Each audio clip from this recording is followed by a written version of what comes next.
আল্লাহ রাব্বুল আলামিন ইরশাদ করেন, ওয়ালাউ আন্না হালাল কুরআমানু ওয়াত্তাকাউ লাফাতাহনা আলাইহিম বারাকাতিম মিনাস সামাই ওয়াল আরদ।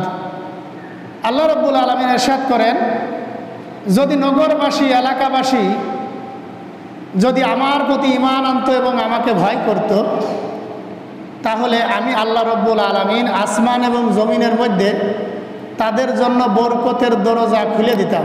সুবহানাল্লাহি ওয়া বিহামদিহি। কি বলতেছেন? যদি নগরবাসী এলাকাবাসী যদি আমি আল্লাহ রাব্বুল আলামিনের প্রতি ঈমান আনত এবং আমাকে ভয় করত, তাহলে আমি আল্লাহ রাব্বুল আলামিন আসমান এবং জমিনের মধ্যে তাদের জন্য বরকতের দরজা খুলে দিতাম। সুবহানাল্লাহ। সুতরাং এই আয়াতে কারিমার দ্বারা আমরা বুঝতে পারতেছি যে বরকতের একমাত্র চাবি হলো আল্লাহ রাব্বুল আলামিনের প্রতি ঈমান আনা এবং আল্লাহ রাব্বুল আলামিনকে কি করা? ভয় করা। সারা দুনিয়ার মানুষ যদি আল্লাহ রাব্বুল আলামিনের প্রতি পরিপূর্ণ ঈমান আনত এবং আল্লাহ তাআলাকে যদি ভয় করত, তাহলে আল্লাহ রাব্বুল আলামিন তাদের কি করতেন?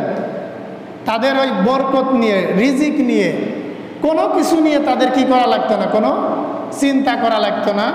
আল্লাহ রাব্বুল আলামিন তাদের জন্য বরকতের দরজা খুলে দিতেন। সুবহানাল্লাহি ওয়া বিহামদিহি। যার ঈমান নেই তার আমল হলো মরিচিকার মতো। কিসের মতো? মরুভূমিতে মরিচিকার সমতুল্য। মরুভূমিতে কোনো মানুষ যদি পানি তালাশ করে, পানি পাওয়া যায়? যেমন পানি পাওয়া যায় না, মরুভূমিতে যেমন পানি পাওয়া যায় না, ঈমান ছাড়া কোনো ব্যক্তি আল্লাহর কাছে নাজাত পাবে না। কি পাবে না? সুতরাং ঈমান ছাড়া আমল মরিচিকার মতো। কিসের মতো? মরিচিকার মতো। সুতরাং ঈমান দামি। কি দামি বলেন? ঈমান দামি। ঈমান মানে কি? কালিমা। ঈমান মানে কি বলেন? কালিমা। ঈমান মানে কালিমা, লা ইলাহা ইল্লাল্লাহু মুহাম্মাদুর রাসূলুল্লাহ। ঈমান মানে হলো কালিমা। সুতরাং যার কালিমা ঠিক আছে, যার ঈমান ঠিক আছে, তার সব আমলের মধ্যে বরকত দেবেন কে বলেন? বরকত দেবেন কে? আল্লাহ। ওই যে আমি মাঝে মাঝে হাদিসটা পড়ি, আখলিস দীনাকা ইয়াকফিকাল আমালুল কলিল। তোমার ঈমানকে খাঁটি করো, অল্প আমলই নাজাতের জন্য কি হবে? যথেষ্ট হবে। নাজাতের জন্য কি হবে? যথেষ্ট হবে। রাসূল করিম সাল্লাল্লাহু আলাইহি ওয়াসাল্লামের কাছে এক সাহাবী জিজ্ঞাসা করতেছেন, ইয়া রাসূলুল্লাহ, ইয়া হাবিবাল্লাহ, জান্নাতের কোনো মূল্য আছে নাকি? রাসূলকে প্রশ্ন করতেছেন, ইয়া রাসূলুল্লাহ, জান্নাতের কি কোনো মূল্য আছে? রাসূল সাল্লাল্লাহু আলাইহি ওয়াসাল্লাম ওই সাহাবীকে বললেন, অবশ্যই জান্নাতের মূল্য আছে। এখন ওই সাহাবী বলে, ইয়া রাসূলুল্লাহ, ইয়া হাবিবাল্লাহ, জান্নাতের আবার মূল্য কি? কি দিয়ে জান্নাতকে ক্রয় করতে হয় ইয়া রাসূলুল্লাহ, আপনি আমাকে বলেন। রাসূল করিম সাল্লাল্লাহু আলাইহি ওয়াসাল্লাম ওই সাহাবীকে বললেন, জান্নাতের মূল্য হলো লা ইলাহা ইল্লাল্লাহ। সুবহানাল্লাহ। জান্নাতের মূল্য কি? লা ইলাহা ইল্লাল্লাহ। হযরত হাসান বসরি রহমতুল্লাহি আলাইহির নাম শুনছেন? উনিও একজন তাবেঈ ছিলেন। হাসান বসরি রহমতুল্লাহি আলাইহি উনিও বলছেন, জান্নাতের মূল্য হলো লা ইলাহা ইল্লাল্লাহ। সুবহানাল্লাহি ওয়া বিহামদিহি। সুতরাং জান্নাতে যদি কেউ যেতে চায়, তাহলে অবশ্যই তাকে সর্বপ্রথম কালিমা পড়া লাগবে। কি পড়া লাগবে? কালিমা পড়া লাগবে। হযরত আতা ইবনে রাবিহা রাহমাতুল্লাহি আলাইহি হযরত আব্দুল্লাহ ইবনে আব্বাস রাদিয়াল্লাহু তাআলা আনহুর কাছে জানতে চাইলেন, হে রাসূলের সাহাবী, আমাকে এই আয়াতের তাফসীর করে আপনি আমাকে বোঝান। আল্লাহ রাব্বুল আলামিন এই আয়াতের তাফসীরের মধ্যে কি বলেছেন? সূরাতুল মুমিনুনের 3 নম্বর আয়াত। আল্লাহ রাব্বুল আলামিন ইরশাদ করেছেন, গাফিরিজ যামবি ওয়া কাবিলিত তাওবি শাদীদিল ইকাব। হযরত আতা ইবনে রাবিয়া রহমতুল্লাহি আলাইহি বলেন, হে রাসূলের সাহাবী আব্দুল্লাহ ইবনে আব্বাস রাইসুল মুফাসসিরিন ছিলেন। কি ছিলেন বলেন?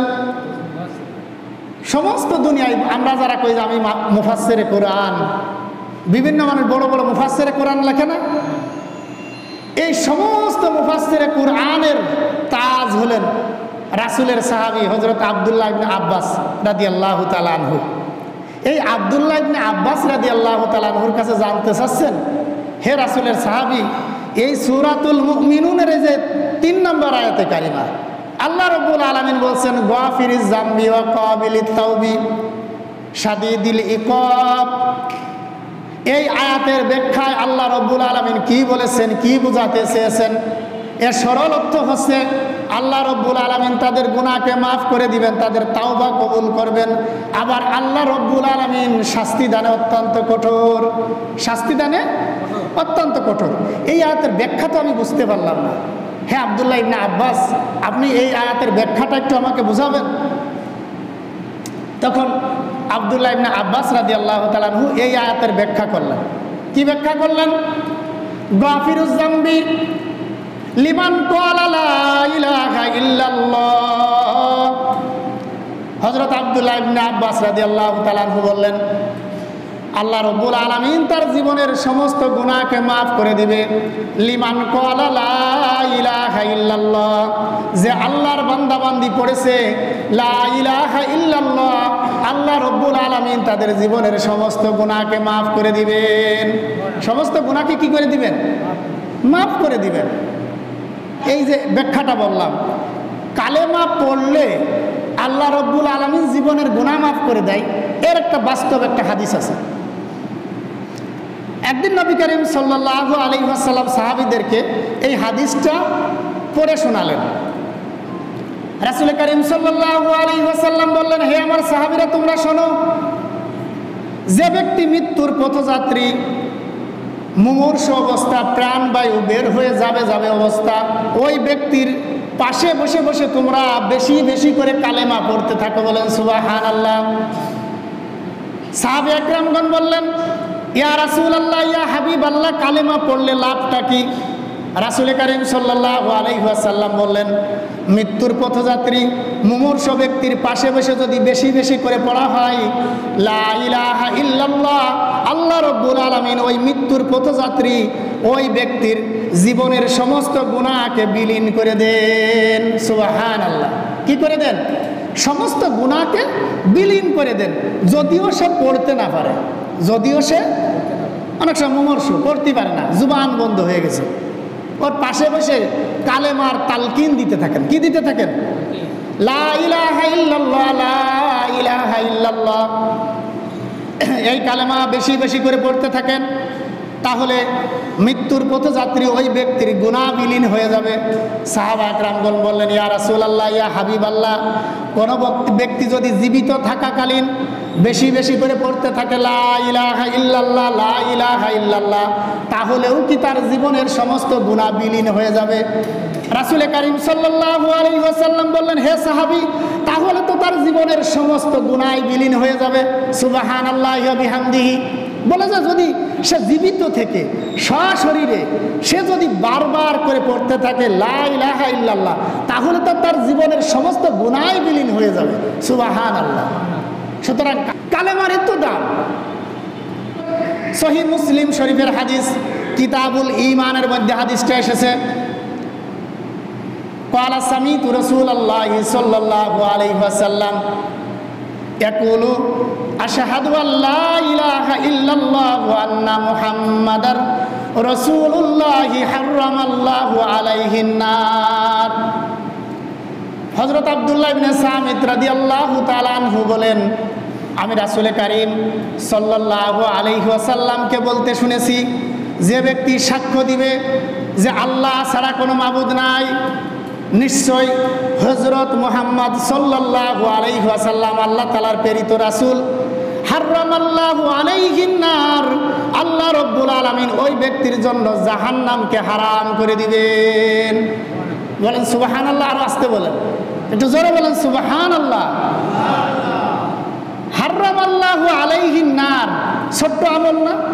লা ইলাহা ইল্লাল্লাহ, এতটুক যে পড়বে আল্লাহ রাব্বুল আলামিন তার জীবনের কি করবেন, তার জন্য জাহান্নামের আগুনকে কি করে দিবেন, হারাম করে দিবেন, সাক্ষ্য দিয়া লা ইলাহা ইল্লাল্লাহ ওয়া আন্না মুহাম্মাদার রাসূলুল্লাহ, এতটুক যে পাঠ করবে তার জন্য জাহান্নামের আগুন হারাম। বলেন সুবহানাল্লাহি ওয়া বিহামদিহি।